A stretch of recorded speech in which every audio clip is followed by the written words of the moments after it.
Regardez, je vais faire mon vernis. Le vernis de Cléa est bio et a priori sans danger pour sa santé. Sa maman y a veillé.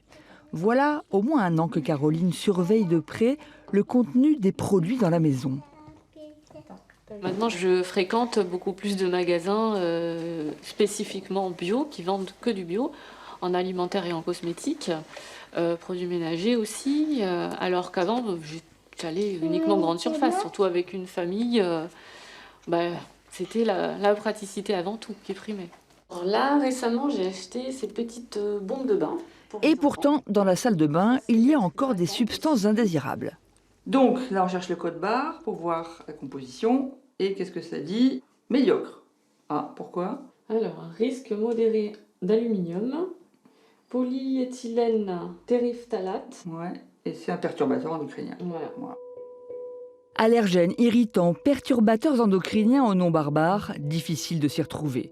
Pour guider le consommateur, l'association Que Choisir a créé une application gratuite capable de décrypter les étiquettes. Elle note les produits du vert sans risque au rouge, qui veut dire danger. Je scanne, voilà. Là, on est en rouge, d'accord? Alors, on est en rouge quand un des produits nous paraît le plus problématique. Et là, lequel c'est le résorcinol. Donc, c'est une substance colorante, est un sensibilisant fort. Le résorcinol est aussi soupçonné d'agir en perturbateur endocrinien. L'idée de l'application, c'était d'identifier dans la composition un certain nombre de produits qui nous paraissaient, à partir d'études scientifiques, problématiques pour différentes populations.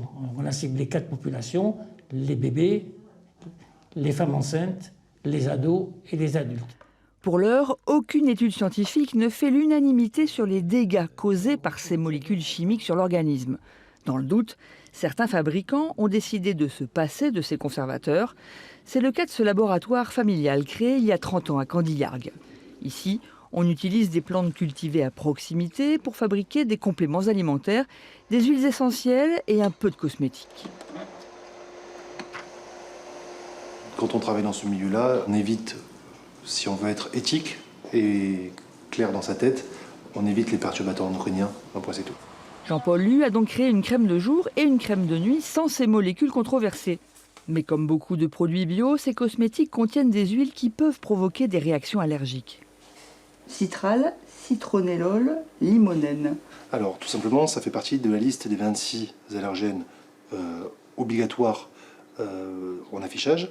Et ces allergènes sont contenus naturellement dans les huiles essentielles. Là, je suis obligé de les afficher, mais si je vends du citron, je n'ai pas besoin de dire qu'il y en a, puisque c'est pour l'alimentation, ce n'est pas pour la cosmétique. C'est un règlement européen qui impose cet affichage sur l'étiquette. Et depuis que le consommateur a des outils à portée de main pour les déchiffrer, les lignes ont bougé.